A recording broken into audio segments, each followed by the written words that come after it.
Cheat Museum. The Door Cheat Museum is a museum that is being established in Mendon. And basically, what the museum would like to do, and what it's doing through me and a man named James Smith, we are collecting the African American history of people in this parish. And I have written, and I will be publishing a lot of this work.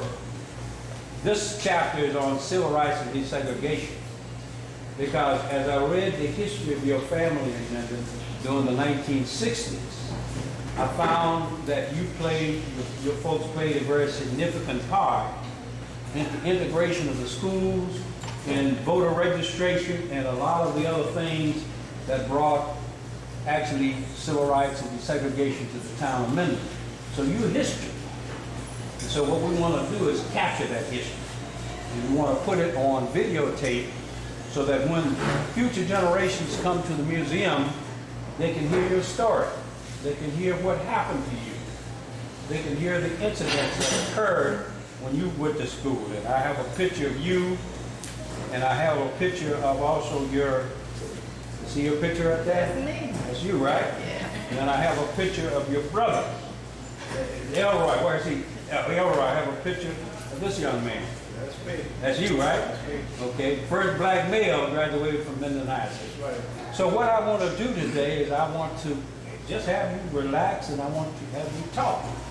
And what I'm going to do is I'm going to collect information from several areas. The first area I want to collect information from is on your family history. Who are the Allums? So I'm going to ask that question.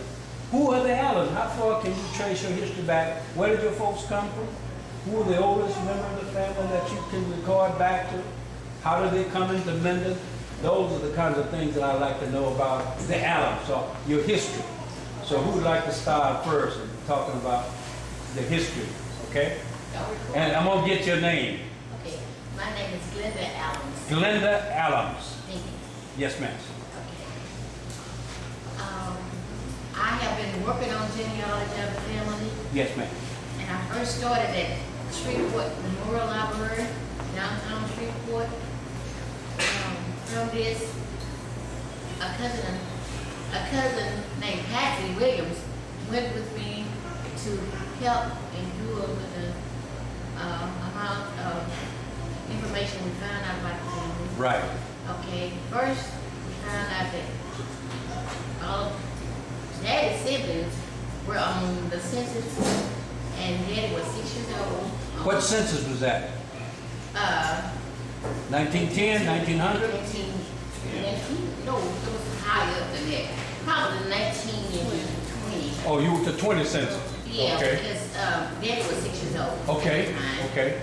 And Now, your daddy was named Jack Allums Jr. Jack Allums. Jack Allums Jr. Jr. is recorded here.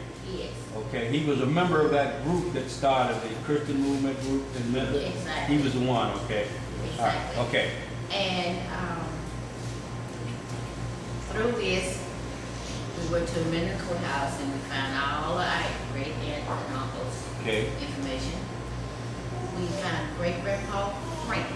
Great-grandfather Frank. Frank Allums. Frank Allums, okay. Yes. All right. Which was Grandpa Jack's daddy. He was his daddy. So Jack Allums' daddy was Frank Allums. Right. Okay. No. Okay. Jack Allums' Junior. grandfather was Frank. Okay, Go ahead. Yeah, Okay. because Jack Allums Sr. is his father. okay. So Frank Allums is Jack Allums Sr.'s father. So Okay. that's his grandfather. Very good. Okay. Okay, from Frank Allums Senior, he had 9 children. 9 children. Yes. And that's why the family's so huge. Yes. All right. And Daddy had 14 children. All right. Willie Mae Allums name. Willie Mae Adams. Willie Mae Owens Allums Oh, she was an Owens? before marriage. Okay, now Owens. Okay, I have some Owens in my family. They all from Grand Valley. A lot of them live out, some of the Owens live out in Grand Valley. My mother came from Arkansas. What part of Arkansas? Arden, A-R-D-E-N. Oh, okay. Okay, very good. From Arkansas. She was a little girl when she came to Louisiana. All right. and she lost history of her family. All right. Tried to trace back the information that we could on her family, but we didn't find very much. Very good. Okay. We also found a marriage license of Great Grandpa Frank Okay. in downtown Minden, city court. City courthouse. Uh-huh. Uh-huh. And the paper was worn and yellow. But I researched, but we placed it in order and made a Yes. copy of it. All right. And he was married 3 times. And from those 2 marriages, he had 9 children. 9 children. Okay. One marriage, he didn't have any children. All right. I think something Okay. interesting, Okay. the word Allen, they want to know where we came from. Yeah, the Allum. Do you know before they came into Louisiana, where did they come from? It's speculation that the name Allum came from the German word Hallum, H-A-L-L. Okay, well, there were a lot of Germans that were settled in the Minden. Minden is a German settlement. German settlement. So there's probably a tie there, but that's speculation. There's a tie there, but I'll tell you a little later on. Okay. See, the Germans were the first ones to come into Minden. See, the German colony, if you go to that colony, you may find some history. Now, the Germans didn't believe too strongly in slavery. And that's what influenced a lot of the racial history of Minden, Louisiana. See, most of the blacks who came into northwestern Louisiana were brought here by Scott-Irish people. See, my ancestors, I traced a lot of them. I traced it back to Africa. I have a book and I will give you cards if you want to read my book. I traced it back to the continent and brought them here. And Virginia, South Carolina, Georgia, Alabama, Missouri. So a lot of folks in northwest Louisiana and on southwest Arkansas came in here with their slave masters somewhere around the early 1800s when cotton became plentiful in the state. Okay, so basically Allum is probably a German name. German name, okay, Allum. I actually did some research myself. Okay. Online, Yes, and I found that Same Allen, thing. same Allen. thing. Allen. I traced some from Georgia back in the early 1800s. that's right. And to Alabama. That's right. That's right. That was the trail. And somewhere in that process, the name started to get the A in front of it. That's right. Right. Mhm. Yeah. Well, you hit it right because, see, that was a migratory pattern. Because I traced my great-great-grandfather from Monroe, Georgia. Okay. He was born in 1848, and he migrated into here. See, they were part of the Rice family. See, the Harris family and the Rice family got broken up during slavery, and they didn't come back together again until Reconstruction. So that was a migratory pattern. That's right, Georgia, Alabama, right. Yep. See, I traced my ancestors to the Midday Plantation. The Midday Plantation. Now, I saw some names of Allum somewhere in that. Now, I have to go back into history and look at that. But anyway, you're right. Gotcha. Okay, go on. Well, that was about the gist of it, but from that, I found a lot of families with the Allums name, white, like. Exactly. What got me started was I was incapacitated for a while from an injured work. Yes. And had a lot of idle time. Okay. And when I went back to work, I had email messages looking Yeah. for Roy Allums. Roy Allum. And when I Okay. started digging, there was a Roy Allums, but he was white. Okay. And even that family, I traced, I think, that same family back to Georgia. That's right. And then brought it back to where it was now. Exactly. Well, you hit the nail. Yes, sir. Answer the tidbit was that there were 2 parallel families of Allens who seemingly weren't related. They were one group in Ringgold, and Yes, the other sir. here in Minden. Yeah. And, we coexisted. That's Not right. really knowing each other, Exactly. but I'll be willing to bet we are You related. probably are related. You So probably there are is a related. family of Allens in Ringgold. Now, there's another group of guys that I used to go to school. They were called Nellum. N-E-L-L-U-M-S. Yes. A lot of them were, well, I used to go to school with the Nellum boys, but they're presuming you guys, but that's a very common name, very related to Allum. One was in my class in the government black school, What was his name? Leon Miller. Leon Nellum, okay. Nellum, okay. Okay, very good. So actually, that's kind of capsule of your history in terms of where the Allums come from. Now, I have a connection to the Allums. My father was raised by the Waller family, the Wallers. The Wallers, a mixed family. Some of them came, well, actually the Wallers came out of Carolina into here. But a man by the name of Hardy Waller came into this area. He was born somewhere around the 1830s. And his mother was half white. Now, the Waller family was related to Coulters, C-O-U-L-T, which is also German, Coulters. Now, the Coulters had a daughter by the name of Canzada. Canzada married to a man by the name of Fred Allum. Have you heard of the name Fred? I've heard of it. Fred Allum. Now, Fred Allum and Canzada moved in the 1940s to Richmond, California, where some of the kids are there now. Richmond, California. Light-complected family. So that's my connection with the Allums. I knew them when I was small. I talked to one out of Richmond, California. Okay. About 15 years ago. He was a minister. What was his name? I don't remember his first name. Okay. He was an out. Okay. A relative out there knew him, called him, and wanted me to talk to him. All right. He was an elder, very elder man at the time, but still a minister. He All right. knew all the albums back Right. there. Well, that's probably Fred Allum. He knew all of them back there. The problem was Fred Allum, because Fred Allum took his family out there during the 1940s. Yeah. And there's some of them still out there now. There's Fred Allum Jr., who is still out there. There's a boy named Charles, but he died. He was a professor at a community college. Yeah. So that's the connection, the Allums there. Okay. Now, I want now to get a little bit into when they came to Minden. When they came to Minden, you have any information when they came to Minden from the states of Georgia? When they came in here? I don't. Okay. I did not research Okay. that all. All right. Very good. I stopped. That was, records were not sure these were our direct relatives, Okay. but it was in the early 1800s. Early 1800s. That's what most of the black who settled in this area came, because that's when a lot of my people came, and they all tied together. They came into this area mainly for farming. Okay. Now, the oldest member here in this family are you the oldest member? Mr. Williams. Can you talk a little bit about your history, Mr. Williams? What kind of work did you start doing when you came here? As a member of the town? Well, when I was in high school, I got a part-time job. After school, I was trying to do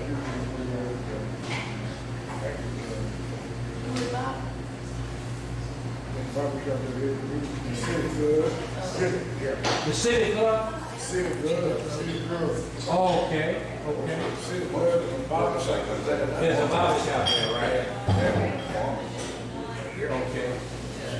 So what, you went to Webster High School? Yeah, my father was working out. Who's the principal then?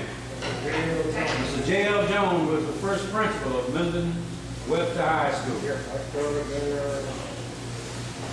I was born in 34. See, you my age. See, my age is 30. I was born in 30. Started at 5 years old, 30, All right, 1939. all right. I was living with my grandma when we grew up until I was 6. 6 at that time. So that's the way I started early. All right. But I was so young, I didn't know what to do. All right. So I just lost it. All right. I know I wanted to do. Very good. Now, did you finish Webster High School? Yes, I finished Webster High School What year? 1953. So you're in the same boat I was in. My class is class of 53. 1953. Right. Mr. Hayes. That's right. Mr. Hayes was the president at that time. And I got a football scholarship at Texas Southern University. To go where? Texas Southern. Well, you went to Texas Southern University. Yeah. Okay. I was there in 1953. And I went one semester and left there. came back to work. Okay, Then, got me a little job, made some money. Then I went back out there and started again. okay, While I was going to school, I got me an after school job, kept there for 2 years. all right. Then I got there So you went into the Army, in 1957. 1957. Now you served in the, where did you go when you left here? What base you served on? I went to Fort Carson, Colorado, for the basic training. Okay, I stayed there 16 weeks. all right, Then I hit Colorado from the beginning, training on Fort Polk, Alabama. all right, And I probably stayed there about 15 months, and then they sent me to Germany. so you went to Germany. Yeah, What part of Germany? Ramstein? shopping. Okay, all right. You probably came in contact with a lot of my brothers at Ramstein. Yeah, see, He was in there.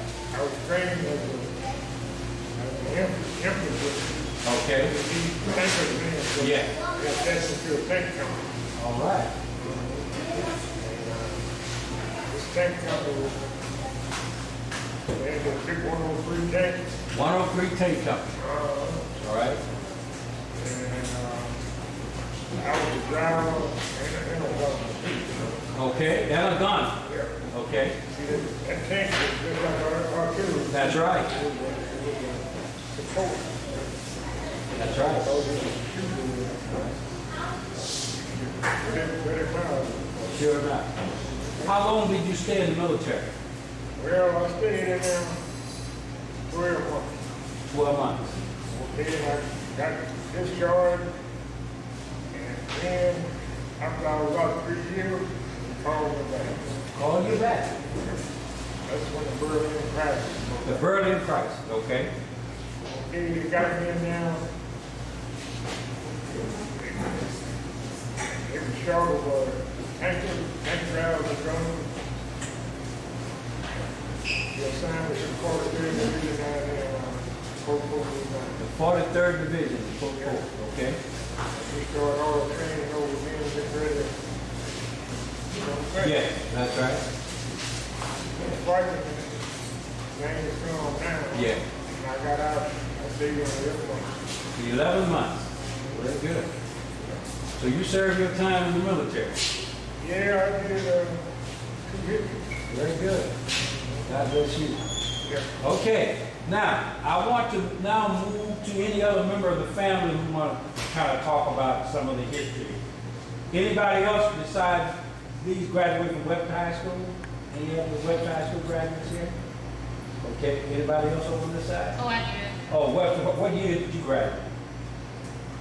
63. Oh, you were 1963? Yes. Okay. Was it integrated then? No. Oh, so you went to the segregated Webster High? Yes, I did. Okay. Could you describe the school that you went to? What happened? Describe it. Okay, a typical day at school for me, I was in the band. Okay, in the band, okay. Yes. Shaw, Lipton Shaw was the director. Okay, I played several instruments. I think I played all the woodwinds. the Woodwood, okay. Yes, wherever I was needed. Okay, I tried to be a major at once. I probably could have did it if I was a little tall. all right. Okay. They couldn't see my head Oh, boy. to lead the line, you know? Okay. So anyway, I enjoyed high school. A typical day though was like any other to me. We had certain, I remember having gym classes in the gym. I didn't like that because I didn't like to undress in front of I everybody. understand, I know okay. that was just horrible to me. Okay. And I want to add here too about my dad. All right. After graduating from high school and I started college, I didn't finish Where did you go to college? at Texas Southern. So you went to Texas Southern. Yes. Okay, very good. Okay, Texas Southern. Okay. I went as an interior decorator, and my brother didn't think that was enough. He changed my major to pharmacy. Okay. It was too hard. She rough for you. Yeah, it was. But anyway, I want to say I ended up moving to Washington DC, Okay.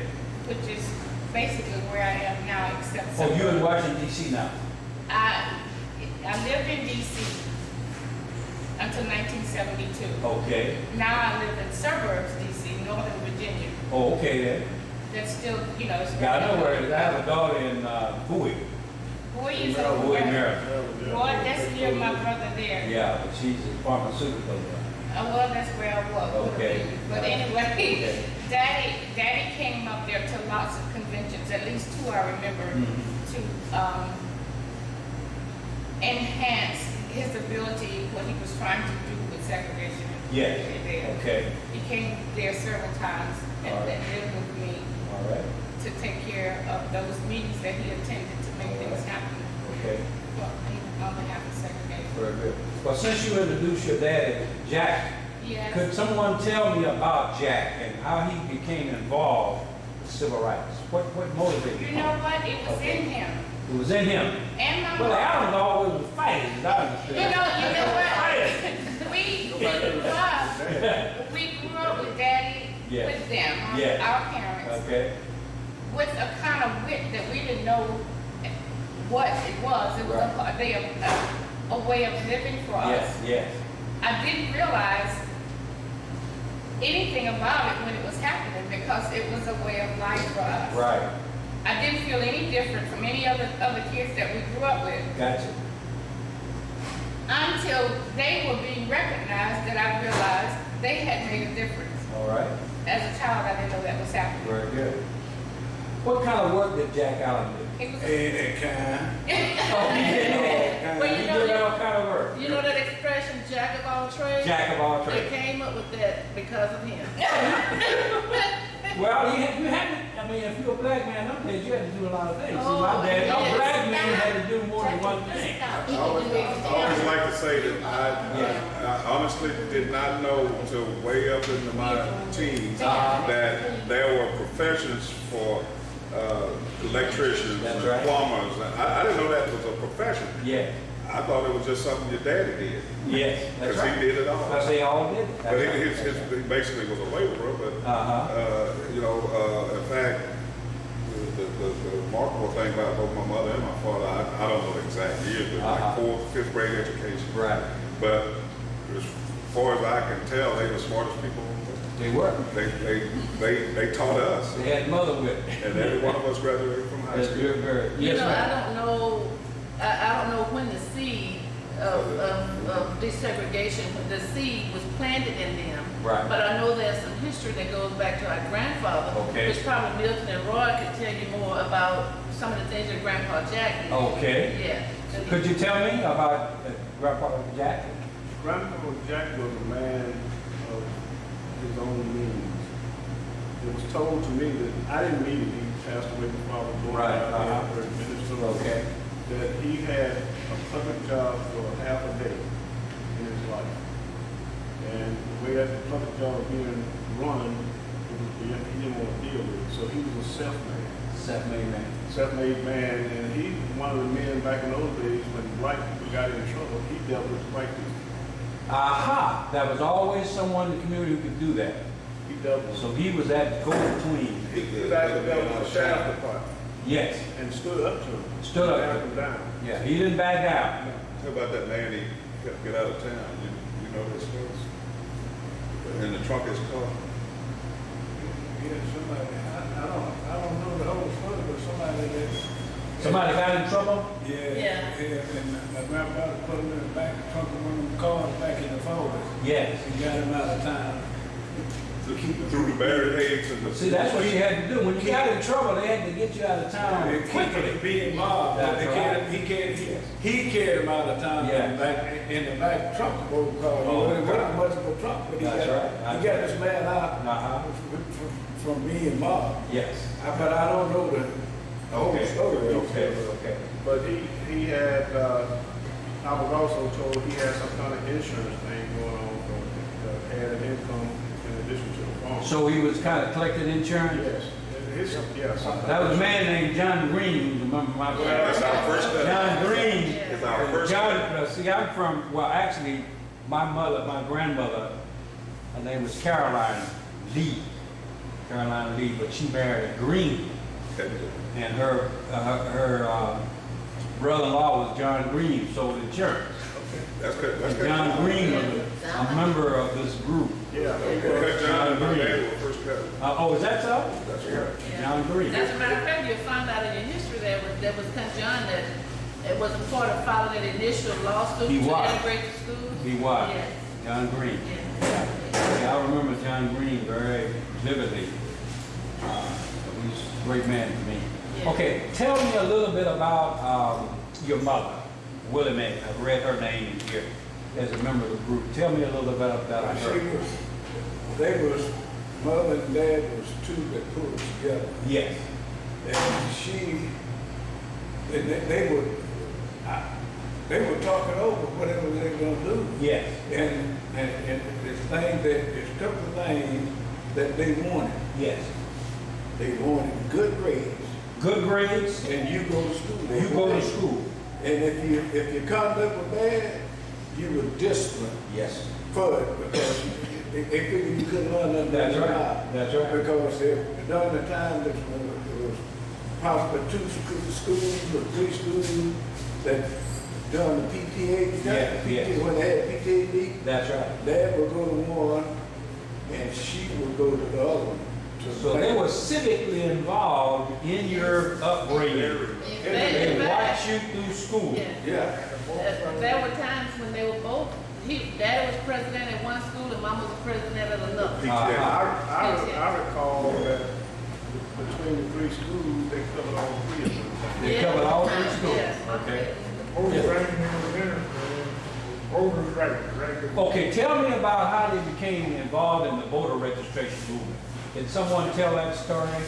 Because I saw a lot of their involvement with voter registration. One reason because we weren't allowed to vote. Okay. I just want, In the process of getting to vote, the Yeah. test that was given to the black people back in those days was designed, they made them up. If I went in back in the late 50s and early 60s to become a registered voter, Right. somebody give me a history test. They would give you a test. Yeah. We're in the Constitution and all. All that stuff. See, I tried to vote back then. You tried to vote, Tim? I was age to vote. Age to vote. Now tell me about your attempt to vote. What happened? So one thing, they really didn't want you in there, but I went in there and applied. They asked me a lot of different questions. You know, things I had to answer. Yes. And they didn't know the answer to them themselves. I heard You had to recite some of the Constitution and all that. All that stuff. Okay. So your mother and dad really wanted to change that. Change it. Walk in and vote just like a white. Just like anybody else. Okay. All They right. fought real hard with it. Okay. You remember when I said it was, and there was a wit about them? Without knowing this, they wanted the right thing. Yeah. They wanted things to be right and in order. Right. They raised us, all of us, in a way that we are as equal as any man God made. Yes. It doesn't matter the color of our skin, nor anything other than we're equal. And making us and the town equal to that was what they always worked for. There was no beginning or end for it. And for that. This is what they wanted to make happen and help it to happen, because it was not right any other way. Okay. They wanted that to be done. All right. And they always worked toward They that. always worked and fought for that to happen. Okay. And they didn't, the beginning of it was when they got married and had children. Yes. This is what they always strived for, equality. Equality. That was in their blood. Yeah. So you don't, I guess at marriage, they all, like my brother said, they worked together. Okay. They really did work together. Daddy, Mama would be in New Orleans at one thing carrying on, and Daddy's in DC carrying on with something else. Okay. All right. Now, we interviewed a man by the name of J.D. Hampton. Everybody know Mr. J.D. Hampton? Yeah. We have him on video. And also Curtis Gilbert. Yeah. There's another one who was part of the movement. Tell us a little bit about the I read an incident in the book where your house was shot at. Describe that to me. Were you, any of you at home then? Could you describe what happened when that, okay? I'd like to sit ahead. We were all in bed. You're all in bed. Asleep, and I heard Daddy yelling, and it woke me up. And then when I could focus and hear what he was saying, don't move, don't anybody move. And it was like firecrackers. Give me goosebumps. Firecrackers were going off, and I heard glass shattering. Yeah. And then Mama screaming, and you know, you waking up out of the sleep, Yes. you don't know what's going on. Yes. And so we get up, and the house is shot up. The glass is broken in the mirror, bullet holes everywhere. Everywhere. Everywhere. And Jackie, the baby at the time, was in the bed in Mom and Daddy's rooms. And when they could move around and Mama went to get her, there was a bullet hole this far from where her head had been. And Mama just fell down on the floor screaming. Sure. My daughter was in that same bed with me. Yeah, and that was And I think my older sister had raised the record up a little. yeah. Kept Well, she them stuffed together. some blanket underneath. She had washed blankets that day, quilts. Yeah. And from Mama talking to me, she said, Mama, your linen closet is full. She said, what I'm gonna do with them? And she said, oh, baby, you'll find somewhere. But she took upon herself to put some of those quilts under my mattress. Yes. And that raised my head. Sure enough. And they said the bullets were on right by my head and in those quilts that she had put there. And that's interesting. The Lord was watching that. Amen. Absolutely. Well, tell me, did you ever find out who the people were who shot at you? Yes, we do. You know who they were? Me and Roy rode home with him on most. They can tell. Two of the boys, the boy that actually was driving the car, 1957 Ford, black and white, worked with me at K and Lee.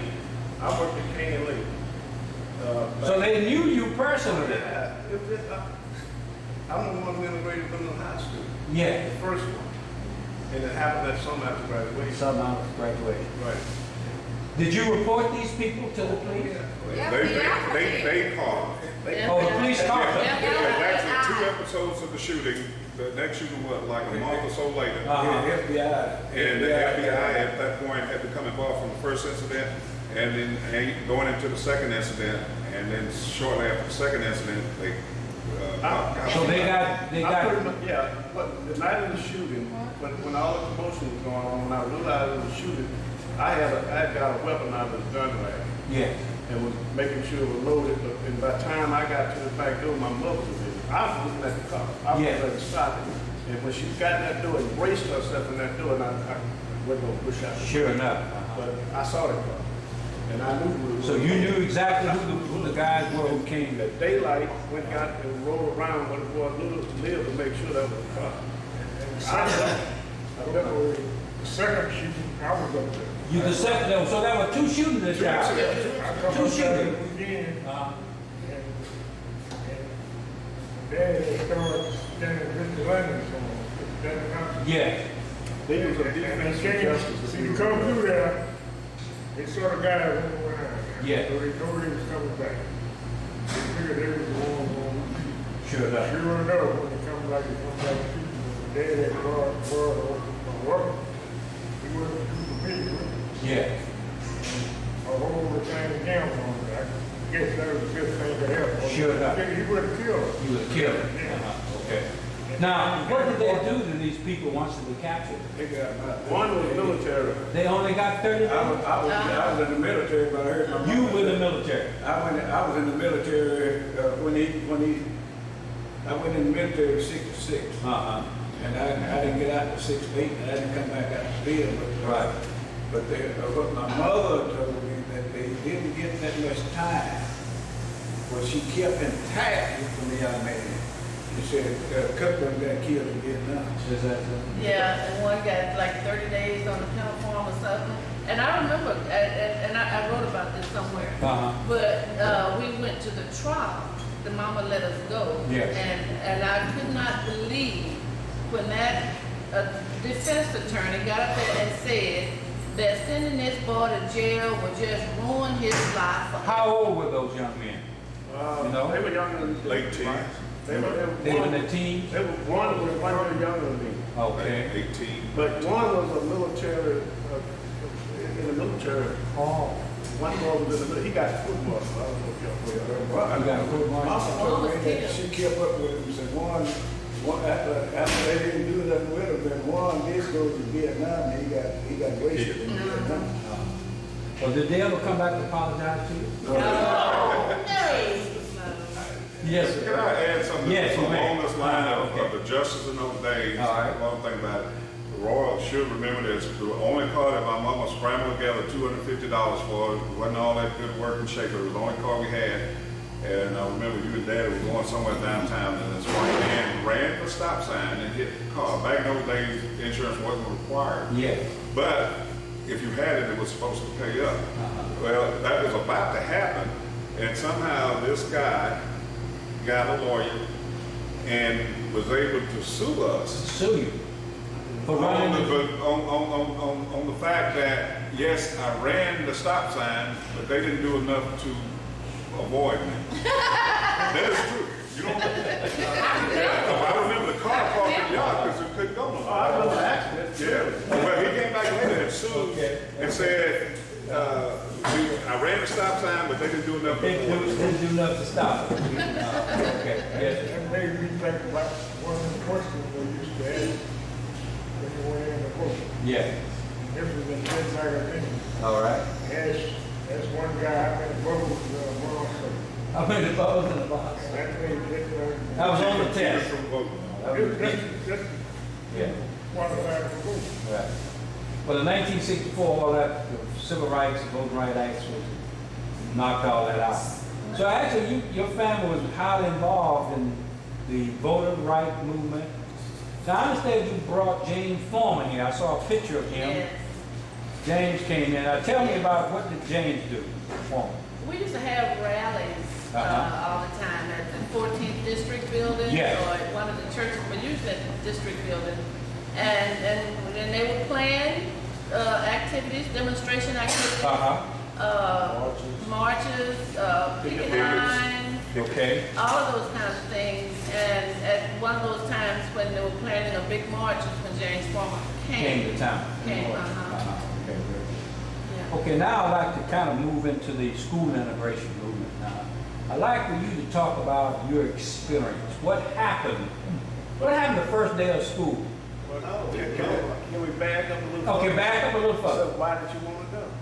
Okay, why were you selected to go to Minden High School? He chose. My late sister graduated class, 12th grade class. When the seniors get out, they have a senior day out and run about and do whatever senior. Right, And so I was a junior at Webster High School.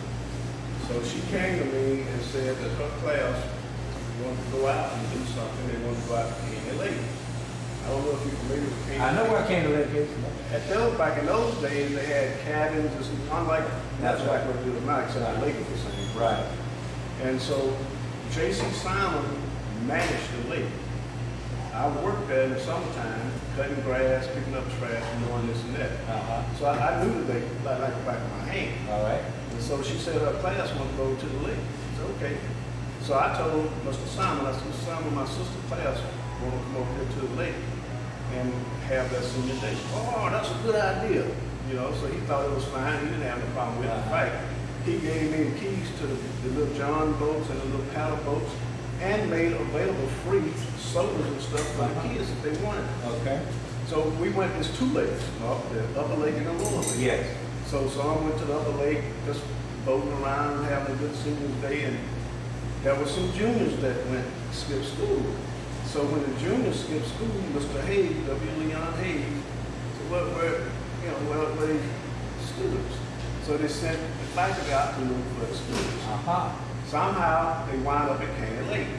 And when they discovered the kids were at Caney Lake, they would gather them all up real quick. So you're not supposed to be here, you know.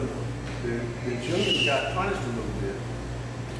The next day, I spent a full day talking to Mr. Hayes. He was telling me that Caney Lake was for the white people, not black. Not black. Not black. I later learned what his strategy was behind that conversation. He drilled me inside and out about going up to the drugstore, sitting at the counter and all that. That's white people stuff. You know, they got signs for the black people. So when I grew up, I understood what he was doing. Yes. But he was playing. He played me well. And so when I went home after a whole day with Mr. Hayes, I went in the house and Mama told her what happened. I said, I don't want to go back. But during Mr. Hayes' conversations, if you don't like it, if you don't like how what we're doing over here, why don't you move? Now I told him I wasn't coming back. Right. He said, you're not coming back. What do you want? I said, I'm not coming back. He said, well, you want an application for mental house? Yeah. I'm not coming So he back. challenged you to go to high school. I didn't realize at the time he was He playing. was challenging you. He played me well. So when I went home, I told Mom and Dad, I don't want to go back. And that's why why. And at the same time, they were already trying to work on something for desegregation, and I think that might have been the bubble that burst. Guy, what's the lawyer name? The black guy that she did. No, he went He to was in Southern Monroe. Virginia. Jesse Stone. Jesse Stone. Jesse Stone. Jesse Stone got involved. That's when the ball started rolling. Right, okay. So with Stone and whatever he was doing, J.D. Hampton's daughter J.D. Hampton's daughter? was, he wanted to put his kids in the system. So Right. when Stone did his magic, he came up with the 11th and 12th grade, the 1st and 2nd grade, and Henry grade. All right. And so I think J.D.'s kids, my baby sister, when she was in first grade, she never went to a predominant white school. Okay. Her first year in school was at a white school, and she went for a whole career. Mine was a senior. As a senior, you went to Senior. I have a cousin who went in the 11th grade, junior, senior. He should have. Okay, he was a junior. Okay. He didn't want to go back. It was too much stress for him a little bit, but for me, I had no fear. All right. Now, describe your first day at school in an integrated situation. The first day of school started at the principal's office when I got there. He took me to my homeroom. The homeroom teacher, I don't remember any names. You don't remember any teachers? I remember faces and how they treated me. Okay. One lady, my homeroom teacher was a lovely lady. I think she was glad to see what was going on. The lady who was going to teach me English kind of freaked, I don't want to use the word freaked out. She went into shock. She went into shock. She absolutely went into She shock. went into shock. She knew I was coming. She knew I was on the road to give her class. When Right. I walked in that classroom, they had to carry her out. They had to carry her out. Right. And that was the last day she taught school, I think. The replacement teacher for that class worked with me. She didn't have any problem with me being in her class. Most of the teachers, if they didn't want me there, they didn't reveal that to me. Now, at the predominant black school, I was in the agriculture. Agriculture, Right. None High didn't have that, they had shop. So I went in the shop class, and I think it was one of the coaches that was teaching shop woodwork. So I went into woodwork with advanced kids who started out in the 9th grade Right. all the way through. Right. I'm a country boy, I know how to sew and stuff Yeah, like right, that. So, he took me in and made clear to the boys that I was going to be part of that class. So the teacher really opened the door and paved the way. He said they were respected in that class as long as he was there. Right. And they did. Yeah, Now, I know some of them didn't like it. I understand. I knew that was going on. And I also played practice football. Okay. And they tried, they were making plans to get me hurt on the football field with that backfire. Okay. So basically, except for this one teacher, everybody else kind of opened that door and treated you as a normal student. Pretty much. They didn't do it in my face. There was one man who was a janitor that, to clean up and stuff like that. He would, what you doing here? How much money do they pay you? Every time you see me, Every time, right. how much money they paying you and stuff like that. Okay. And on the Easter holiday, I think, the Easter break or spring break or something like that, back then, kids didn't steal. Everybody had a locker, but nobody had a locker. No need to put a locker. Don't need to have a lot. No need to have a locker. Okay. And we had a 3 or 4 day weekend break. And when we got back to school, when we walked down the hall, you could smell this odor. when I opened my locker to get my books, there was a dead cat in the spirit. Somebody put a dead cat in your life. Yeah, but I'm a country boy. I don't know dead cats and everything Right. else around. So I thought about it for a second, took the books out, and went to class and got over.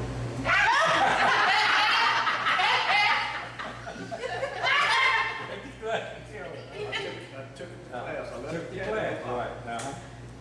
Went to class, and after about 5 minutes, the teacher went out and brought the principal back. And then they got my books and they cleaned, gave me new books. Okay. But I just moved on like it Just wasn't moved bad. on like it, right. Wasn't even moving. Okay. One day, standing outside the principal's office at lunchtime, I was looking at the principal's office. Another student had his back at the principal's office. You may recall seeing those little long switchblade knives got Yes, in the right. pocket and they opened up. Right. Opened up like that. Behind me was a small pine tree. And the student took that knife and did this and threw it. I stepped aside of it, went back, picked it up, looked at it, took it, and I slid it back to him. I didn't throw it, I slid it on the grass and tried again. By that time, the principal walked out. So okay, you talked a little bit about your reception by the teacher. Now, what your reception with the students? Did any students make friends with you? Yes, a lot of them wanted to. A couple of them did.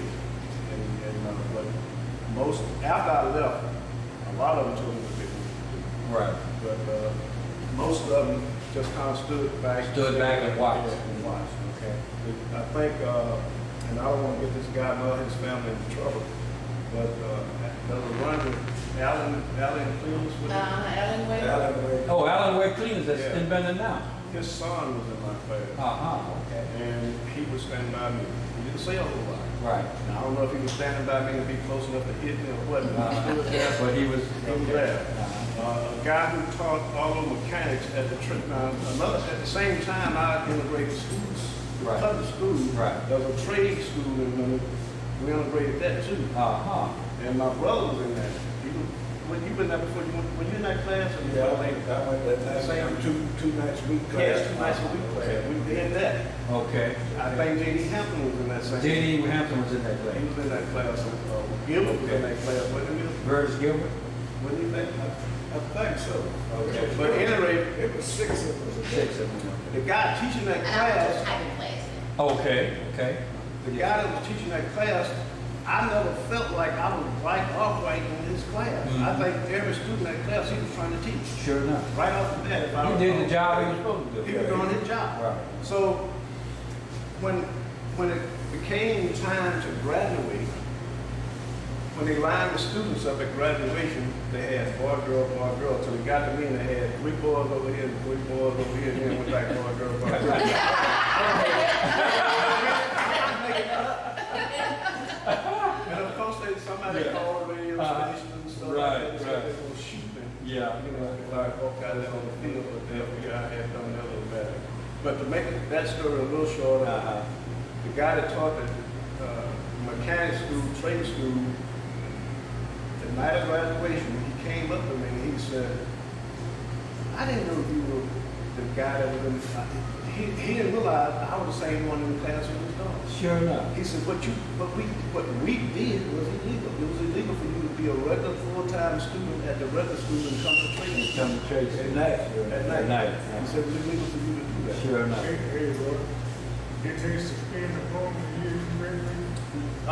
No, but they didn't. We had options. Okay. For the prom, I chose not to go to the prom. Yeah. But they have a dinner, so you can either go to the prom or the dinner. And the dinner was out there off the city road there. No, it was Lemon something, hotel or something. They had a little room big enough for the students to come. Right. And I took my cousin. My cousin went to be with me to the graduate. All right. Now, what happened to you after you graduated from high school? What happened? After I graduated from high school, Dad at that time when I was in high school managed all the freight that came to Lemon. Okay. That was shipped by the Elevated Railroad. Yeah. It came by rail and by tractor trailer. Okay. When it met at this warehouse, he he had the contract to take and disperse all of the members, whatever Okay, it was, okay. caskets, to tires, to bubble gum, to whatever it was, to all of the members commerce. And when I got in, all the civil rights stuff came on, all of a sudden he lost his contract with the railroad. So they suspended his contract because of the involvement. Right. And he found work at a school law firm, a great law firm, with a church, I think Evergreen School, where most of the students had either social, mental. Okay, so physical special education. Right. Although a lot of them are just bad kids. So he got a job there working with the kids. They have a dairy unit, and he managed the dairy He managed the dairy unit. And one Saturday morning, he was had a little long fish tank that he was feeding the fish, and one student came in talking to him while they were getting ready to start work. Then another one came in, and the place blew up. Oh, wow. It blew up, exploded, and he trying to get these two students out. Back in those days, OSHA didn't have certain safety, so they opened the door, had to do it toward him, but the ceiling had fell down. Sure. So he had to bust the door open to get those two kids out. Oh, wow.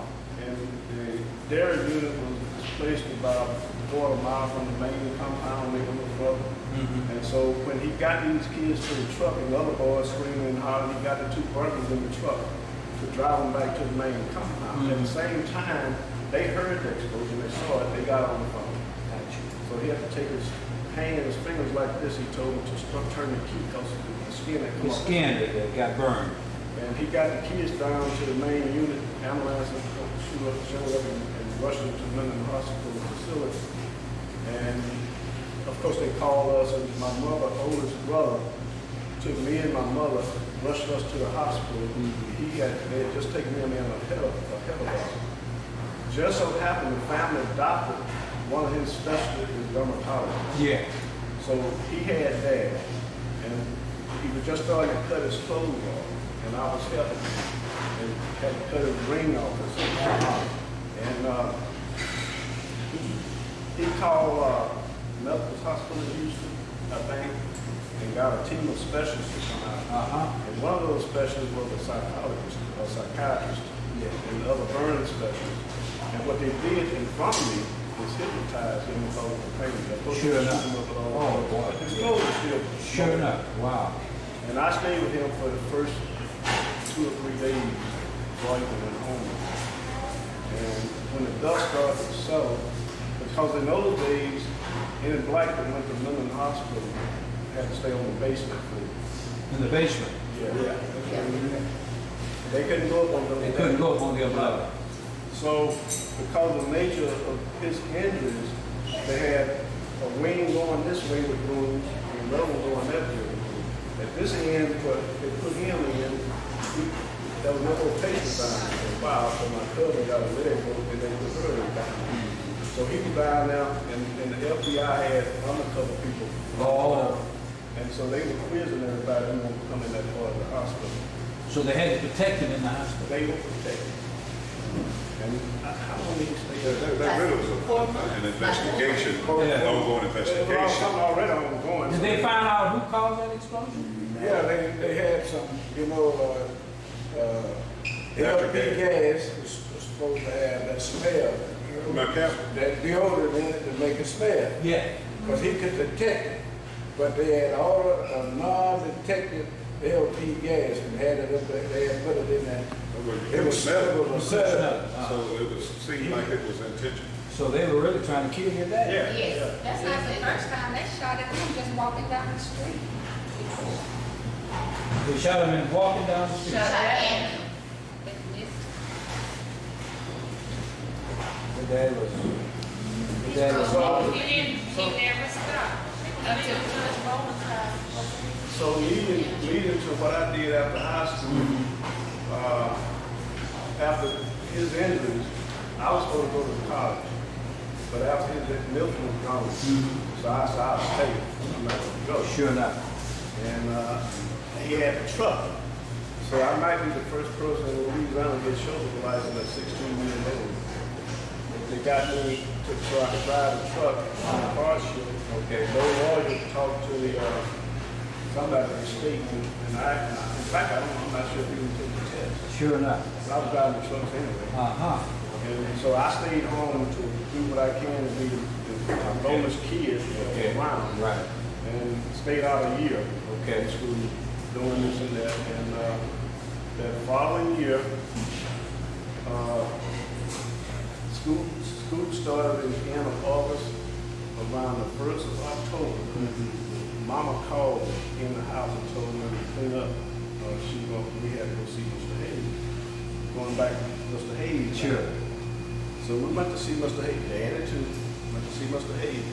It was unbeknownst to me, but they'd already got clothes, packed bags, took me to see Mr. Hayes, and Mr. Hayes said, get ready, you're gonna be on the train tonight. For what? You going to Southern University? Southern University. He was in the boys shop, called. They already got you already registered in school. Yeah. You're late, but you're registered in school. All right. They got your dormitory set up, everything is set up, you going to school. You. And that's what happened to me. So you got your degree? In animal science. Animal science. So you actually in animal, I've palpated cows. Okay. I've delivered Very babies, good I've trade. done these He's the BD. You live in Mendon now? I live in Maryland, What about in Maryland? New Carrollton, Okay, how far is that from Bowie? about 10 minutes. Okay, that's where my daughter. But I don't do the cows anymore. I understand. I Okay. deal with other stuff now. I understand. That's good. Well, that's success. God be with you. Now, I want to hear your story. You were the first black female. Yes.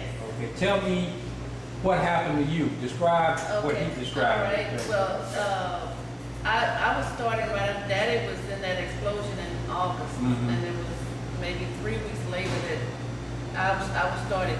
And unlike Roy, I didn't want to go to Mendon High. Okay. Mama made me go. I'm glad she did because she knew stuff that I didn't know. I Yeah. just couldn't appreciate it, and I didn't want to leave my friends. I understand. You know, but I went, and that first day that I went to school, Roy took me in Daddy's truck because Daddy was down there in the hospital. And when we got to school, it's like every student at Mendon High was out there in front of their school. just Watching you to come in. Watching. But and I must say that when I started that year, because when Roy went, he was the only one. Yeah. When I went, it was from Jackie to me. Jackie started first grade, I started 12th. Who's Jackie? So you started in the elementary school? Yeah, she started first grade. And I was at Mendon, I started at Mendon High with her. I was 2 years behind her. I was in the 10th grade and she was going to 12th. And your name is? Lanita. Lanita. Okay, all right. And Okay. it was coming, it was 6, Charles started. I started the next year because It was on the the next year ninth. before I made ninth. Okay. I started in the ninth. I think I was the first one to actually start, did the 4 years at Mendon High. I Okay. started with Charles, but I was in junior high. In junior high. Yeah. They But did it was that. on the five blacks at Mendon High when we first started that year. Okay. See, they did the integration in stages. And stages, okay. Like stage. Each grade, Yeah. Yeah, and then the next time they stayed another couple of weeks till they got home. Okay, so anyway, I started in September of 66. I Mhm. graduated in May of 67. Okay. And I guess it's because I didn't want to be there anyway. My experience wasn't as good as Roy. They didn't treat me good. Tell me about what happened to you. Well, the day that we drove up and everybody was standing out there, nobody was saying anything, nobody bought anything, they're just standing there looking and watching. Staring. Yeah, that's what it was, staring.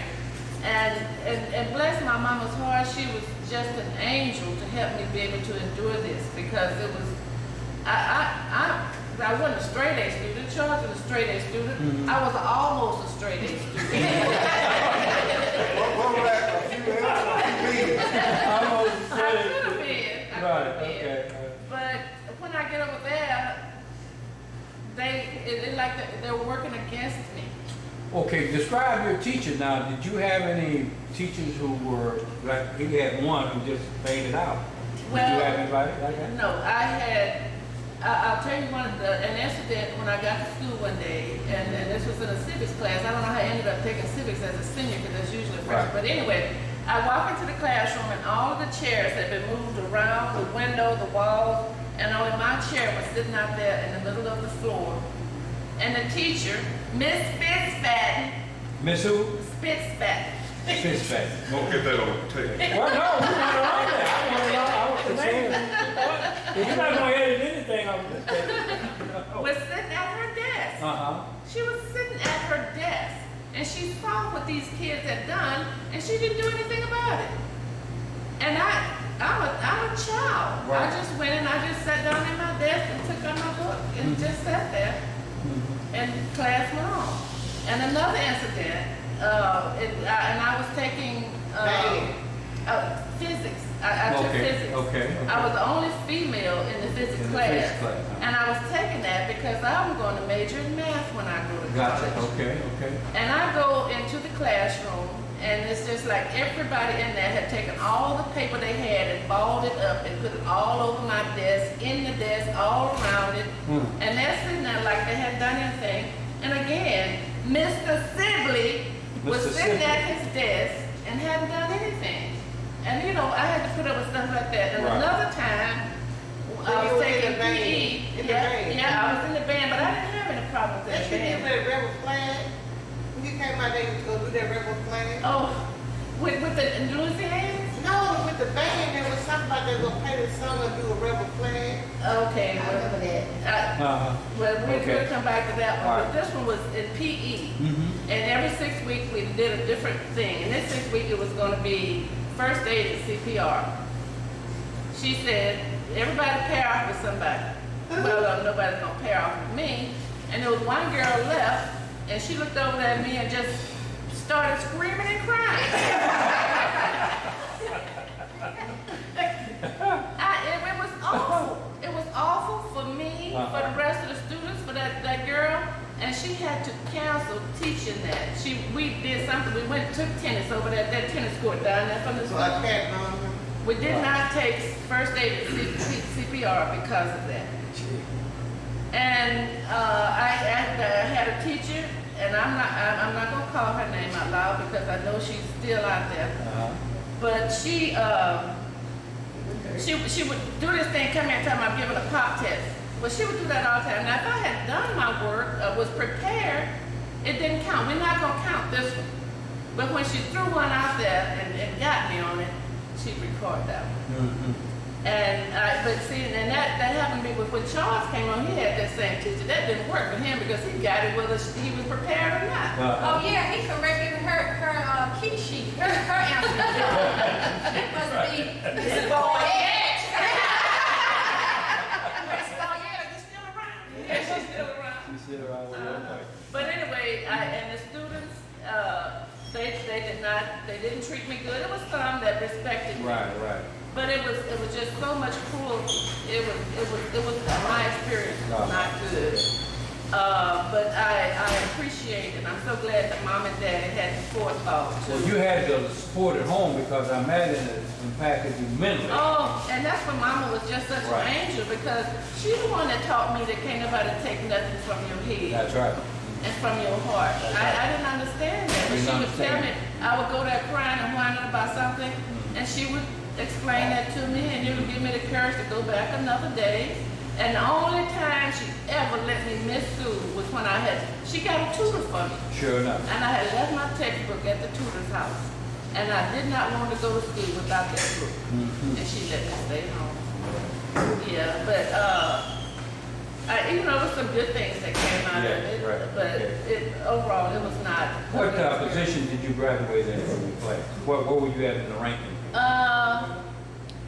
Probably in the first, at least the first 50%. You were in the upper third?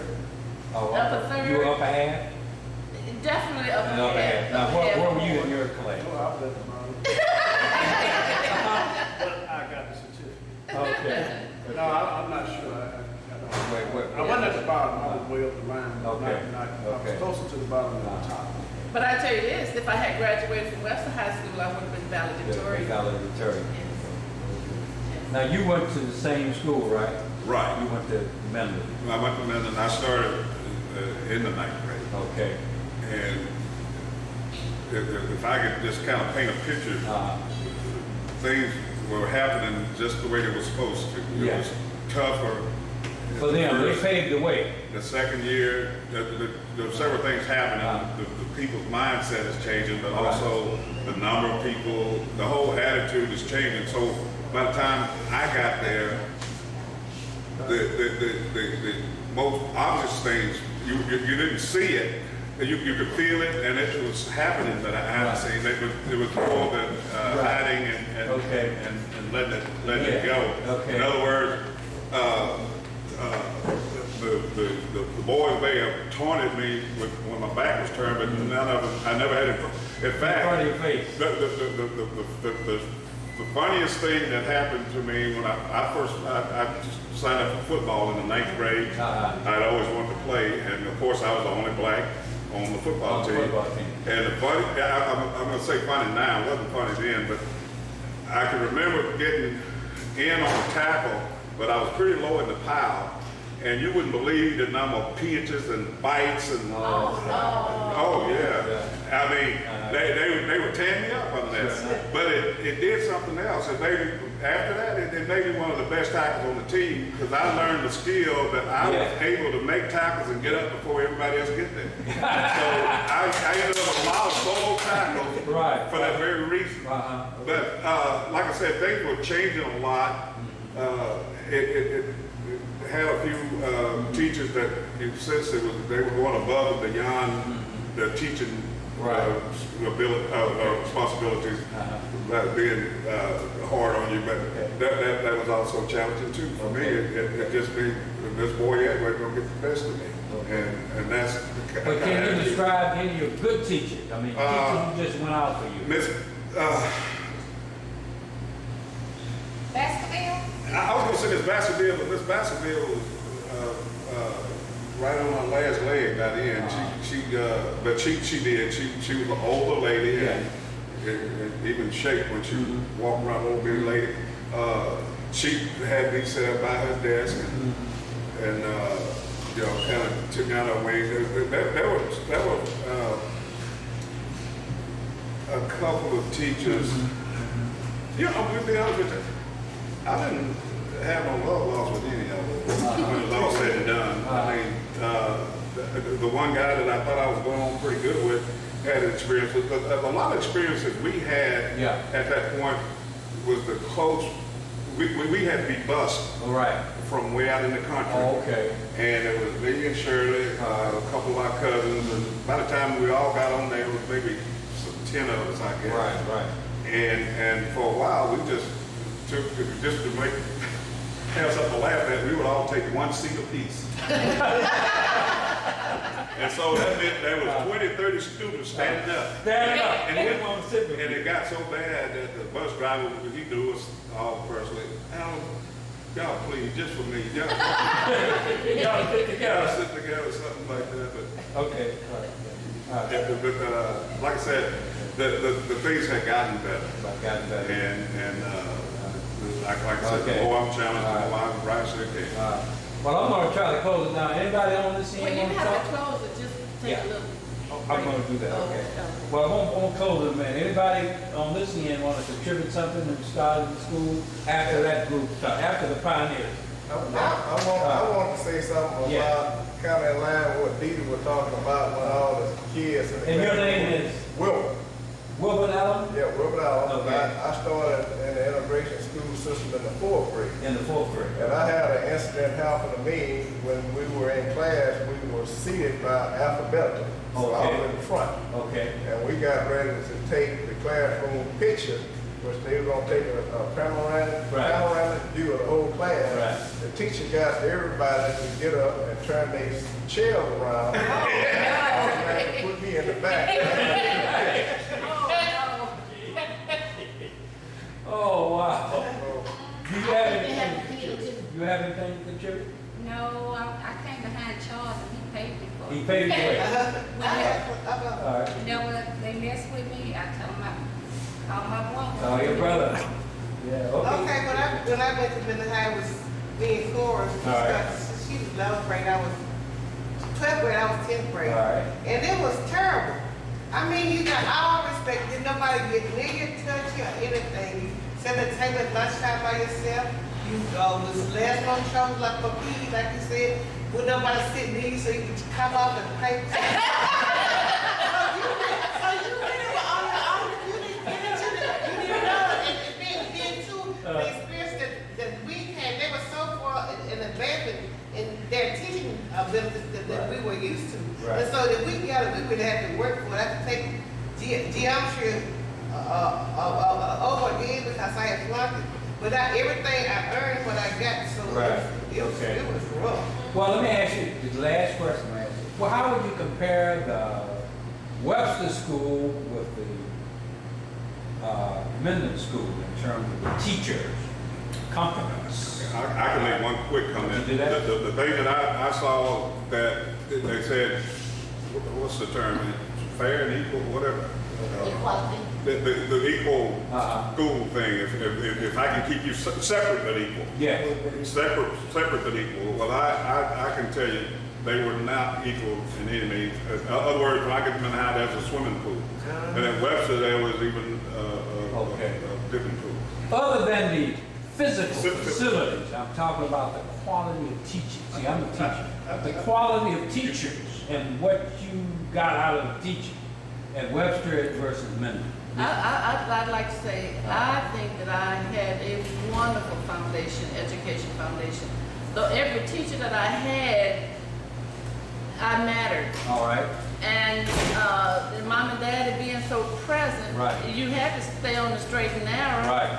And I learned a lot. I have friends who are amazed at the education that we received. We Right. had excellent black Okay. teachers. Okay. And since they treated you like you mattered to Right. them. Right. Okay. So it was good. Now when I got to Minden High, it was a little less personal. It became impersonal. I understand. And that warmth, Right.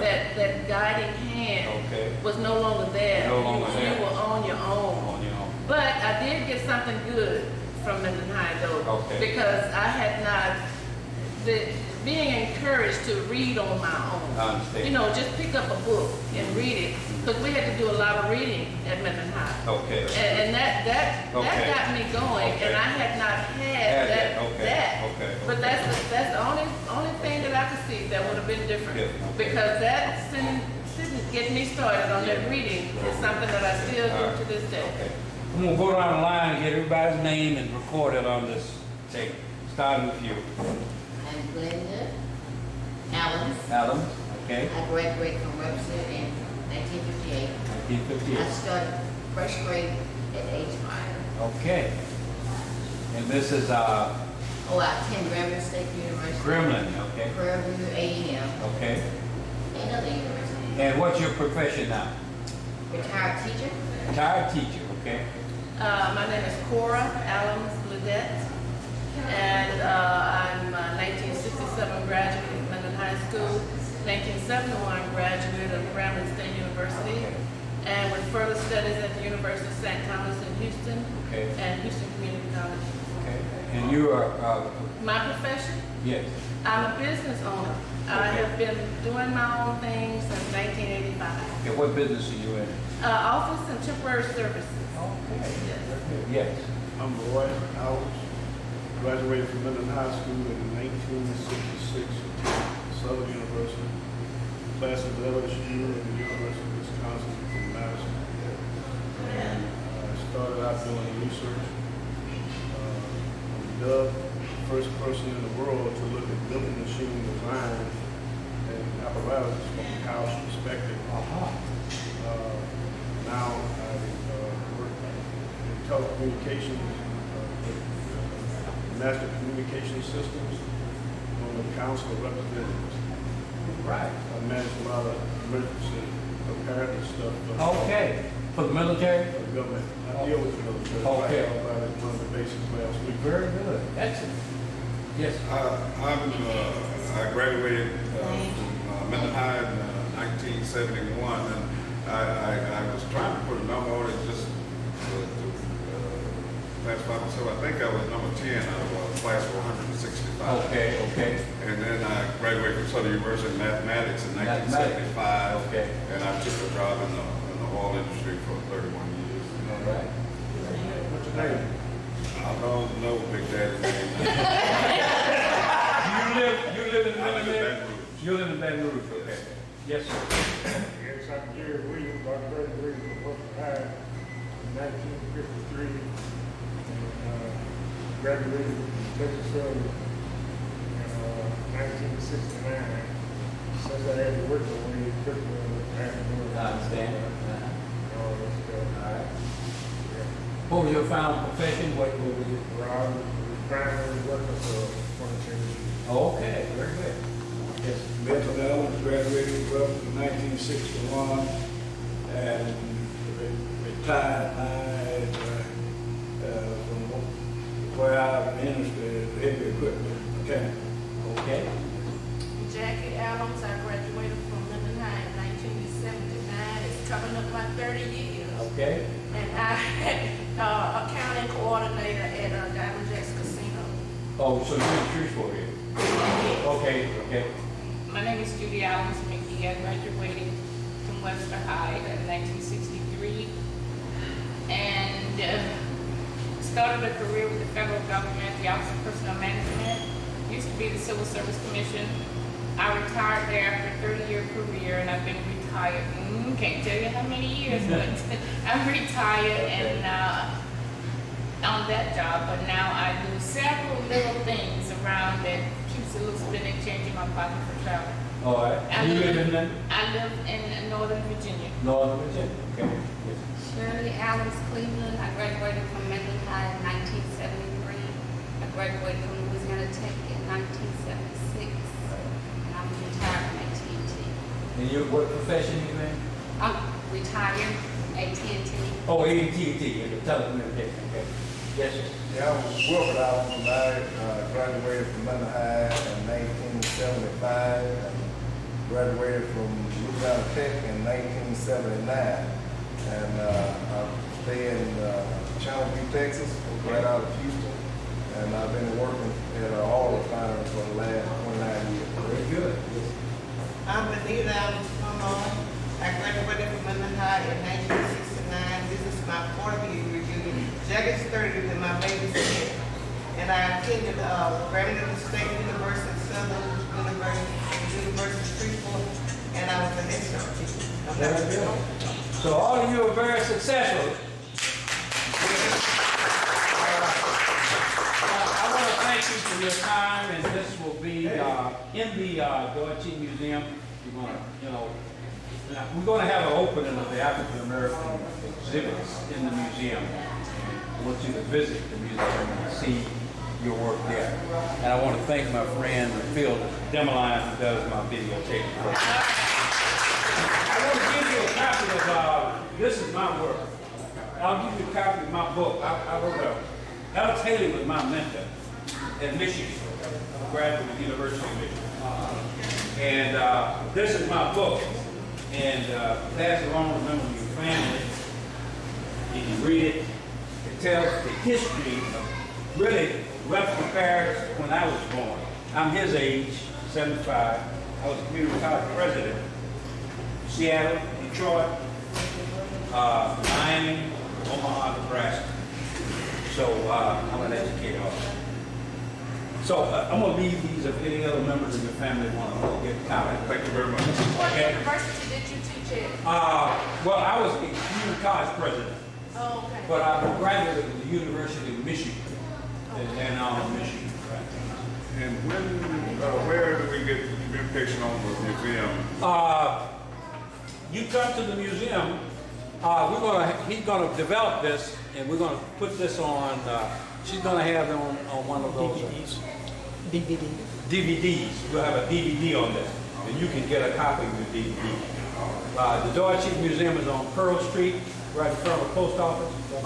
Wait a minute, old Phillips building? Yeah, right there. Okay. Yeah. All right. Yeah, so you And can. what is it's open now? Yeah, it's open now. You can come through there before you leave. It's open now, and Shelley Brown is the director, correct? Yeah, I know. You know Shelley? I know Shelley. Shelley started with a lot of her family. Very good. Okay, so if you could pass those out to any other member of your family, I appreciate it very much. And I thank you for your time. Thank you. Okay. Very good.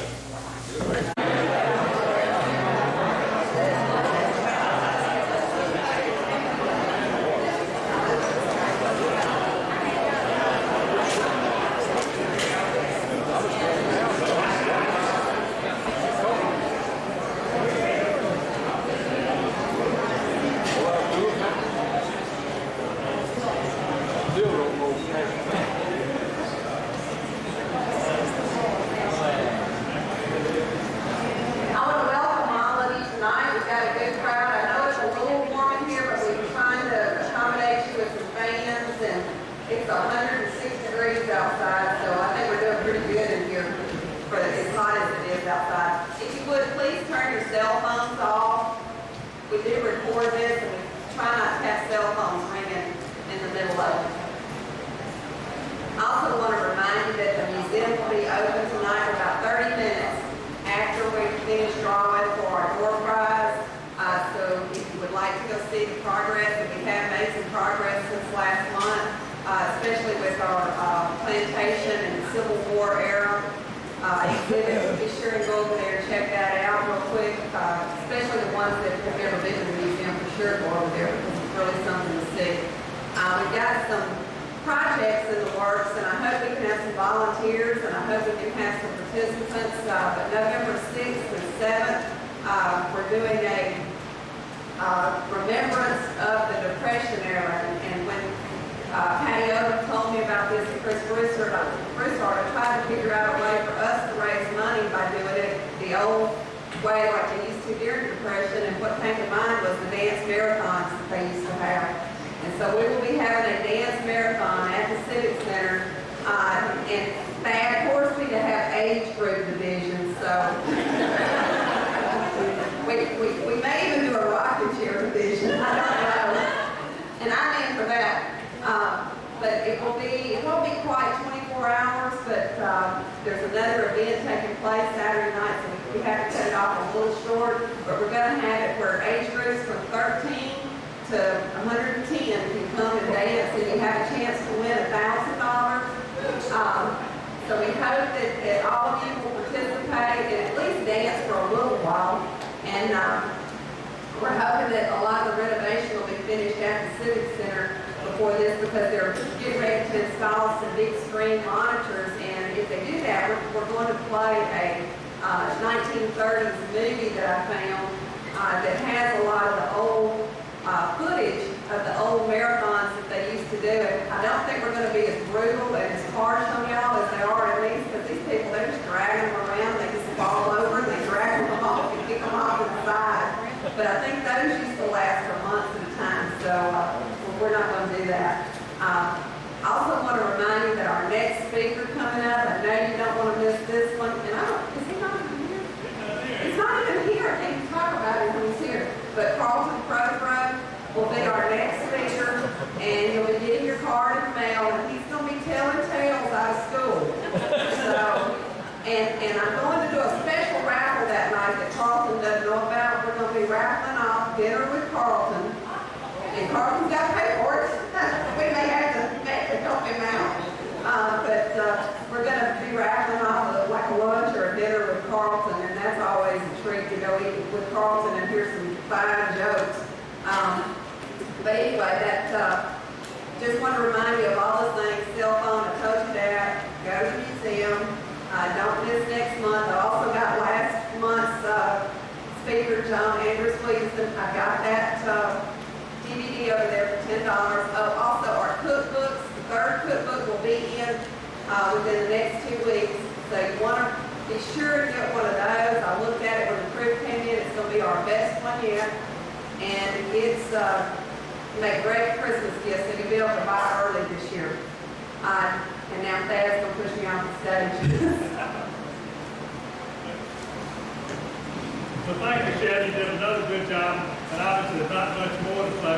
Except there's one thing lately I think is really, the film is really coming around very well, and one about is that people are going back and looking through the things that they have in their families and bringing them some of them so that they know that they'll be preserved for a long time. I think we get confidence from people. So if you have things that you think the public would like to see that came from the Midland Webster Parish area, so that see if we would like to display them in the museum.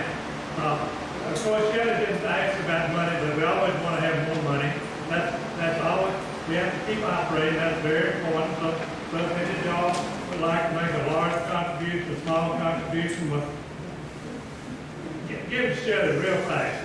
But thank you again for coming this evening. Phillips McKinnon, one of our local comedians, is going to introduce our speaker this evening. Philip?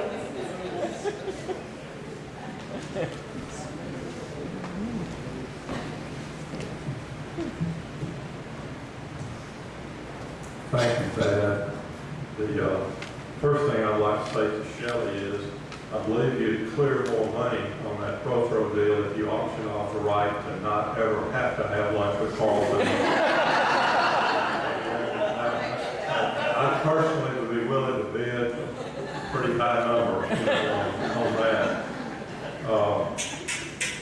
When I got up here and I saw how low this lectern was, I realized this was going to be a severe test of my bifocals tonight, but I think I can make it. It does give me a great deal of pleasure to introduce our speaker tonight, Dr. William Wilkins, better known as Billy. He was a native of Midland up until the age of 11 when the unfortunate events took place that he'll discuss in part of his talk tonight.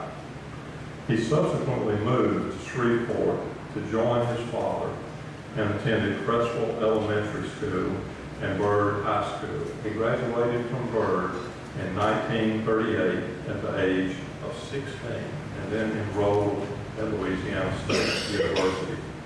When he graduated there in 1942, the Army was waiting. Like all young men at the old war school, he was a member of ROTC and therefore went into the Army in World War II as a second lieutenant. He served for 3.5 years from 1942 to 1945 and went into Normandy on D+5. That's 5 days after D-Day. After his release from the Army, he came home to Louisiana and went to Loyola Dental School on the GI Bill from 1946 to 1950. After graduation, he returned home to Shreveport and set up his own dental practice. He was in private practice there for a total of 47 years and then worked for 3 more years in dental-related work before retiring. I had a great visit with Billy the other day, and it sounds like he hasn't slowed down too much since his retirement. I'm proud to say he's a relative on my mother's side of the family, and I went to him for my dentistry after I graduated from Dr. Yearwood, the first pediatric dentist in Shreveport. However, about the time I went to college, Billy showed me some x-rays and said that I needed to have my 4 wisdom teeth cut out. After heading off to LSU, I avoided him like he was a serial killer. As I hoped they would, all 4 of my wisdom teeth came in successfully, and Billy might feel justified to know that they've been nothing but trouble for the rest of my life. After I came back to Minden to live, my good friend Dr. Richard Campbell came back home to practice dentistry, so I really felt that I should help my friend get started in his practice, and I started going to him. I can assure you that's a decision that has caused me an untold amount of pain. Nonetheless, I've been really looking forward to hearing Billy tonight.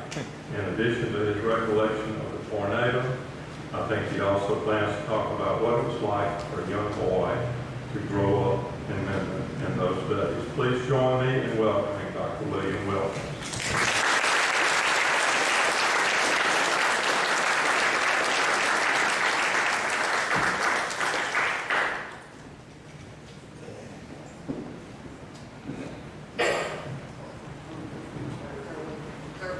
I know a lot of you are wondering what I have this hat on for. I'm going to talk about this hat later. I'm sure that most of you know what these hats are, but I wanted to tell you about it because it was the end of a great period in my life. I'm a real person who gets very emotional, and I get choked up a lot of times when I talk about what happened to me as a youngster and in the service. You'll have to excuse me. I was born in a house on Pine Street that belonged to my grandfather. At the time I was born, he was a sheriff of Webster Parish, Mr. Phillips. But by the time I got to know him, when I was old enough, he was a deputy under Mr. Prince Tuck. I'd like to know how many people in this room were alive in 1933. Show me your hands up, anybody. Not very many. In 1930, well, let me go back. I want to tell you about, I was born in that house because my family lived, my daddy and my mother lived in Shreveport. But in those days, not many people were born in hospitals.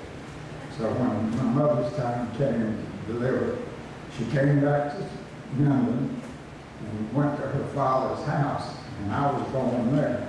My daddy's father came from home, Louisiana, the city, and he always reminds me, he said, Billy, the first time I ever saw you, you were on a soapbox. And he would never let me forget that. I was his first grandchild, and you would have thought the world ended when I was born. My mother and father were both born in Shreveport. They both had Phillips in their background. My daddy's mother was a Phillips, and my mother was, of course, was a Phillips. They weren't related, but they both lived here. They both finished high school at the Old Midland High School. My dad graduated in 1917, or 1916. He was born in 98. On his graduation, he went to New Orleans and joined the Navy. He went to New London, Connecticut, and Harvard University, and he joined the submarine service, which was a pretty wild thing to do in those days. I asked him, I said, Daddy, did you ever fire a torpedo? He said, we never fired a torpedo in anger, only in practice. I said, well, where did y'all go? He said, we went off the coast of Spain and patrolled back and forth, but we never saw a German ship. And I said, well, was it very bad? He said, it was pretty bad. In those days, they had those old diesel engines, and the fumes would make people on the submarine sick. He said, there were times when I was, the captain and I were the only two men on the boat that weren't sick. But anyway, after graduation, he went to LSU and promptly flunked out. And he was determined that I was going to be a little bit more. My mother graduated in 1900. No, that's not right. She graduated in about 1918 and went to Louisiana Normal College, which is now Northwestern University in Nacre. She and two of her sisters were teachers. She got her teacher's certificate, and her first job was in Darlene, Louisiana. And she taught there until my parents were married, and then my dad had gotten out of the service in 1918 and went to Shreveport and got a job at the First National Bank in Shreveport. He worked at that job until 1943 when he resigned and had an operation so he could go back in the service. He didn't like the man he was working under, and that was the only way he thought he could get away from him. In 1927, my parents got a divorce. And in those days, there were very few couples that were divorced. And we immediately moved back to Midland to live with my grandfather. I was very embarrassed, especially if somebody asked me, well, where's your daddy? I said, well, he's in Shreveport. What's he doing in Shreveport? Well, my parents are divorced. Anyway, it was hard.